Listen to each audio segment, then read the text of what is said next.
Diyan ka muna. Peram ng isang minuto mo, pare. May gusto lang kasi akong i-share na full circle moment tungkol sa lechon.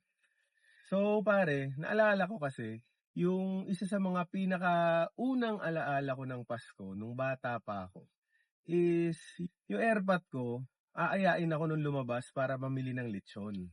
Tapos, kukurot-kurutin namin yung lechon na yun, yung balat, habang nagda-drive pa uwi. Kaya minsan, pagka uwi namin sa bahay, magulat yung airmat ko kasi bawas-bawas na yung lechon, halos wala ng balat, ganyan.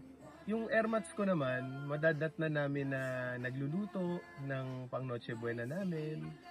Nakakatuwa lang kasi sobrang full circle moment niya dahil ngayon ako naman yung bumili ng lechon.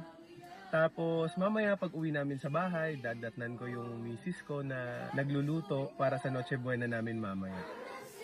So dahil doon, may naalala kasi akong quote.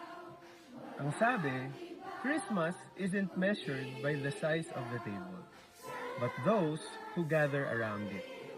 Kahit ano pang handa nyo ngayong Pasko, ang importante, buo at masaya ang pamilya. So, yun lang. Maligayang Pasko at salamat sa isang minuto mo, pare!